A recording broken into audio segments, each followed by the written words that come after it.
اليوم تشرفت بلقاء الرجل، ومش أول مرة الحقيقة، ومتواصل معنا بشكل داعم حقيقي لنا، ويدعو دائما للاستقلالية، ما يتدخل في عملنا ويترك لنا كامل الحرية، من مبدأ الثقة في مهنيتنا وثقة في إدارة الأستاذ تركي الشبانة. تحدثنا اليوم بحديث كان لطيف جدا، ودي جدا، أكد فيه دعمه للشباب السعودي، دعمه للإعلام السعودي.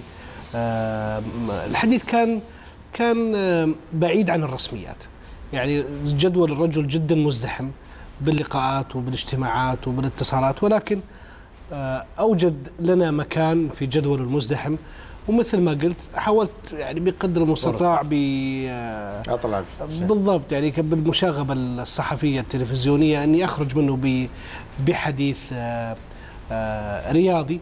وكنت أتمنى أنه أشوف الأمير وليد بن طلال يعني في لقاء يكون مخصص للرياضة، ما يكون لقاء عام ويتكلم من خلاله في الرياضة، لا حوار رياضي بحت، وأعطانا هالميزة، وتكلم عن عدد من الأمور.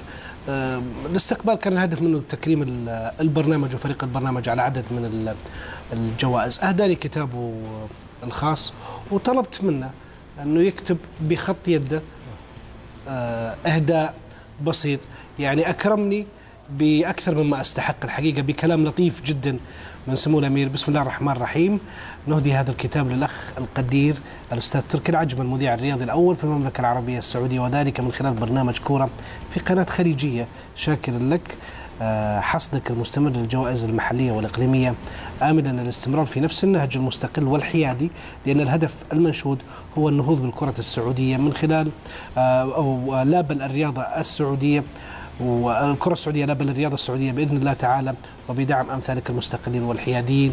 يعني هذا الكلام راح يعني أحتفظ فيه كثيرا، وأضعه في مكان بارز في منزلي، لأنه شهادة من شخصية كبيرة جدا. نشوف إيش قال الأمير الوليد بن طلال في عدد من المحاور الرياضية، ووجهة نظره في الخصخصة، وجهة نظره في الرياضة النسائية، ووجهة نظره في كرة القدم السعودية، وراح تكتشفوا أن الرجل متابع يعني، وأكد أن المسألة بدون تحضير. يعني لو أنت مثلا والله قايل أنه ترى أنا بنسوي معك حوار رياضي، ممكن الرجل جامع معلومات وجالس ويتكلم، لا تكلمت معك يعني دخلت معه بالحوار الرياضي بشكل عفوي، اكتشفت أنه الرجل متابع بالأرقام والمراكز، إحنا وين واصلين وش المفروض يصير، يعني في اهتمام ومتابعة.